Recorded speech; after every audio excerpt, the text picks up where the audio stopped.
Okay, so I wanted to go over this really quick on event settings for motion detect. It's a little confusing and the manual is not very good online. So let's just say you want to get this 7 camera on the motion detection. You enable it, you go to settings, and here you could determine what sensitivity and threshold you want. And so right now for red, I'm going to have very high sensitivity, like 95 or so, 96. Threshold, the sensitivity is how sensitive the camera is. Threshold is what small pixel change has to change for it to create a motion detect. And I usually put that to like 8. So for red, I do that. And then as soon as you do that, say OK and OK. If you don't do it right away, sometimes the software is a little buggy and it doesn't take. So now we got red set. Now, blue is going to be where I don't want any detection to occur. So I'm going to set the sensitivity to 0 and the threshold to 100. So there'll never be any sensitivity. Like if I make this blue in the corner, it will never pick up because the sensitivity is set to 0 and the threshold set to 100.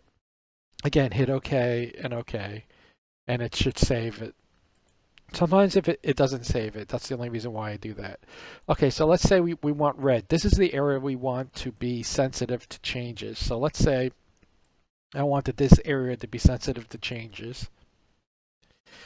So I set that. I can hit OK, OK. Remember, sometimes you have to do it like that to get it to pick up. Okay, now I don't want any sensitivity in certain other areas. So I'm going to hit the blue, and as you can see, it kept all the sensitivity and thresholds. And I'm just going to fill the rest of the screen up with blue, which means nothing that happens in these areas is going to cause a motion detection.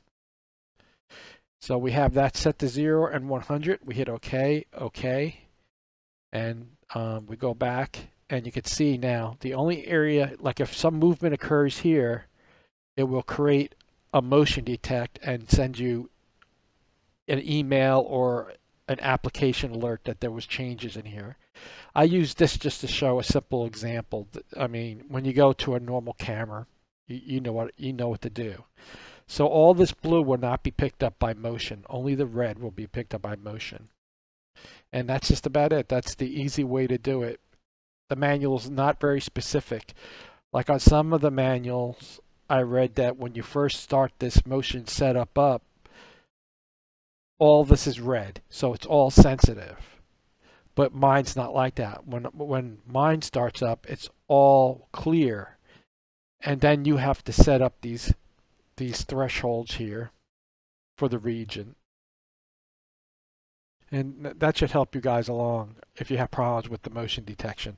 And you could of course mess around with these settings for the red. You could make it even higher or lower, or make it that requires more pixel changes to pick up the motion as well, like there. Okay, in addition to the red and blue, there's also this yellow. I forgot to go over this. So yellow is like you can make a medium kind of sensitivity and threshold. So let's say you want 55% sensitivity and threshold of like 20 or something. So you can select that for yellow. I don't really see a need for a third region, but it's available. And then let's say you want, if a small amount of, if a medium amount of change is made in this area, you select the yellow and it'll be these settings and you hit OK, OK, and back into settings, and that one. It only shows 2 at a time. I don't know why it does that, but as you can see, it does have the yellow there now. I think what you can actually do is select that. No, you can't. But the third one I wouldn't even bother with, but you could mess around with it and see if you get like, like if you're on a street or something like that and you don't want it to come active as much as it would on the sidewalk or something. You would do the sidewalk in red and this in yellow, and if you don't want anything across the street, you would make this blue. But I don't really see a big use for the yellow, but that's how you set that up. All right.